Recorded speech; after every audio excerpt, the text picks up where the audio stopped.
Hey guys, Miss Sailor here. So today we're going to be talking about the Road to Revolution. It's 1763 to 1774.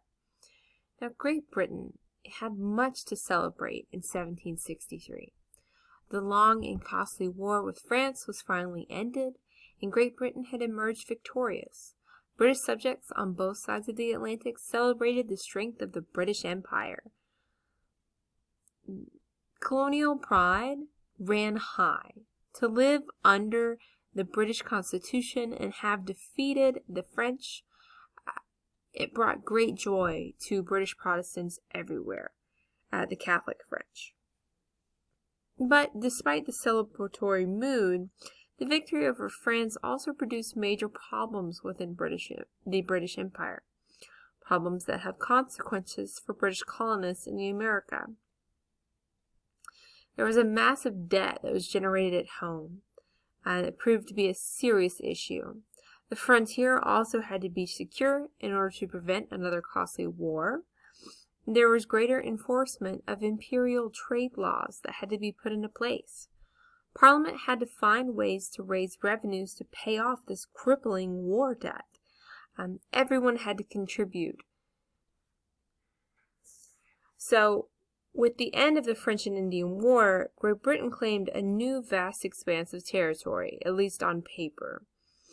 Under the terms of the Treaty of Paris, the French territory, formerly known as New France, ceased to exist. So British territorial holdings now extended from Canada all the way to Florida.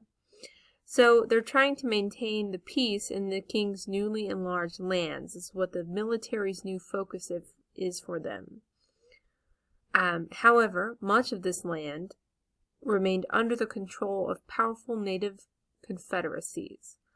Great Britain was maintaining 10,000 troops in North America after the war ended, just to defend the borders and repel any attacks from their imperial rivals.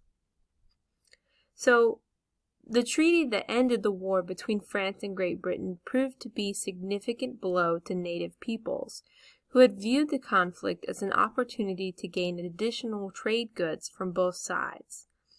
With the French defeat, many of the Native Americans who had sided with France lost a valuable trading partner, as well as any bargaining power with the British settlers that were encroaching on their land. You also have the increased military presence from the British soldiers. It changes this frontier situation drastically.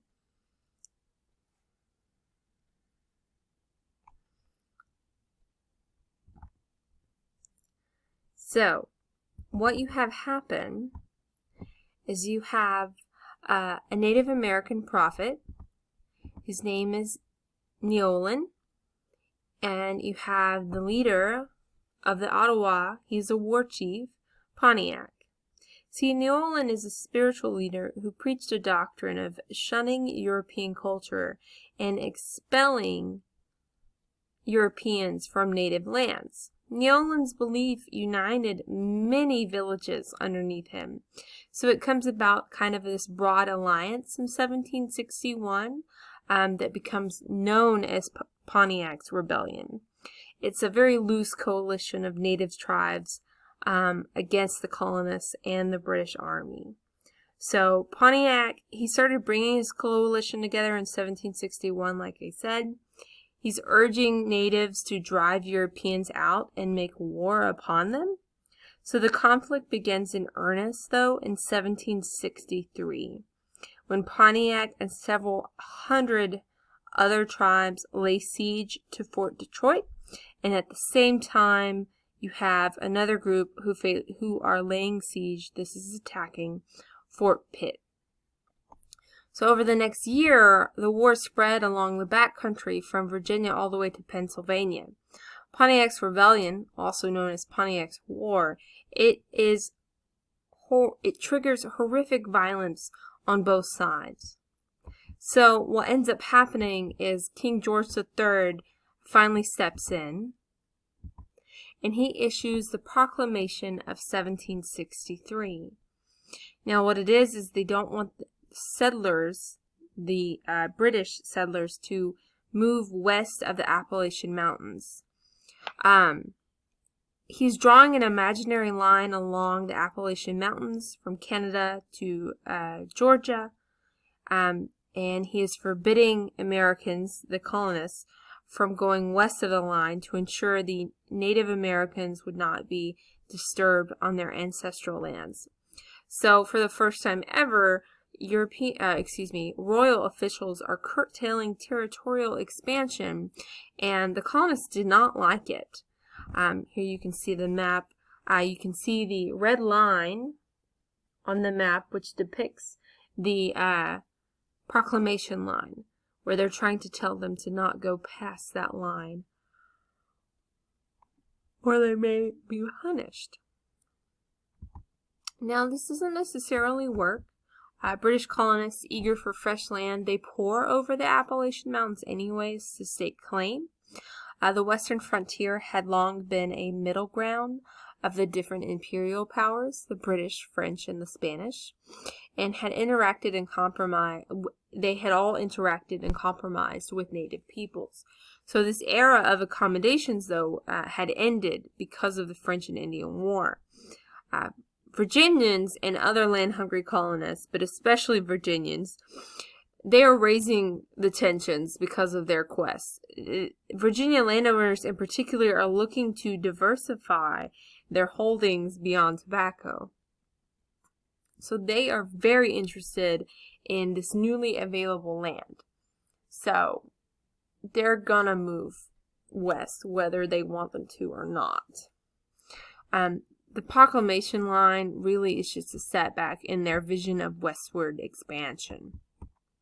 But now, just as these guys, the proclamation is being drafted, you have a new British government that comes to power. It is led by a new prime minister, that is George Grenville. He's trying to grapple with the huge debt the government had gained because of the French and Indian War. To generate more money from the colonies, not for, but from the colonies, he puts through the American Revenue Act of 1764, commonly known as the Sugar Act. It cuts the tax on molasses in half. With the Sugar Act, Parliament for the first time adopted a policy designed to raise revenues from the colonies, not merely to regulate its trade with other nations. It was very different than what they were accustomed to. Colonists began claiming that the Sugar Act taxed them without their consent, since they had no elected representations in Parliament. Now, the colonies had long faced a shortage of hard money, that is, gold and silver coins, which kept flowing overseas to pay debts in England. To address this lack of coins or hard money, colonies began issuing their own paper money.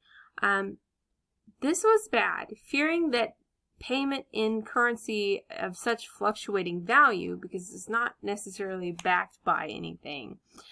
Grenville implements the Currency Act of 1764. It's a set of measures that prohibit the colonies from coining or printing money and requiring any payments on imported British goods be paid in gold and silver coins or in a commodity like tobacco. Period. End of story. So, obviously, these guys are going to try and skirt this. So you have the emergence of smugglers. The Sugar Act, it included law enforcement provisions because they knew they were going to get smugglers. Prior to 1764, colonial violations of things like the Navigation Acts had been tried in local courts, where sympathetic colonial juries refused to convict merchants. So the Sugar Act actually requires violators to be tried in a vice admiralty court.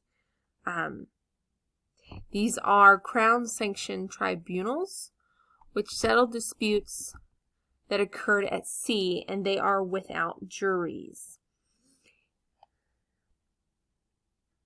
Now, you can see you have the Ritz of Assistance. This allowed British agents to search any homes for what they believed were smuggled goods. This is why in our Bill of Rights we have that the police and other forms of the government are not allowed to do this without a warrant.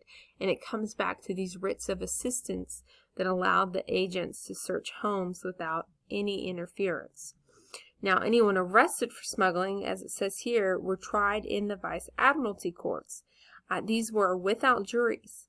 So colonists, they saw this feature as dangerous. They argued that a trial by jury had long been honored as a basic right of Englishmen, which it had under the British Constitution. In 1689, they had written the English Bill of Rights, which clearly stated that an Englishman had a right to a trial by a jury of his peers. So this definitely was changing up what was going on.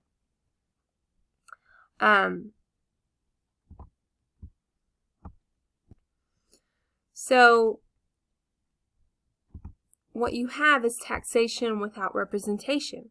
Parliament is taxing the colonists to pay off its war debt. You have the Currency Act, which I mentioned, and the Sugar Act, both in 1764. The colonists have no representation in Parliament. They're very, very upset.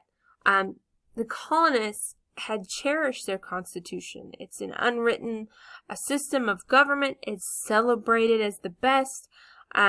It prescribed the roles of kings, the House of Lords, and the House of Commons. It had checks and balances. So it's supposed to represent the will of all of its British subjects. And without such representation, even the indirect tax of the Sugar Act was considered to be a threat to settlers' rights as British subjects. Furthermore, some American colonists felt the colonies were on equal footing with Great Britain. The Sugar Act meant that they were secondary and merely adjuncts to the empire. So all subjects of the British Crown knew that they had liberties under the Constitution. This is where some of this begins to really create waves and issues within the empire. So I'm going to go on to the next one in part 2 of The Road to Revolution.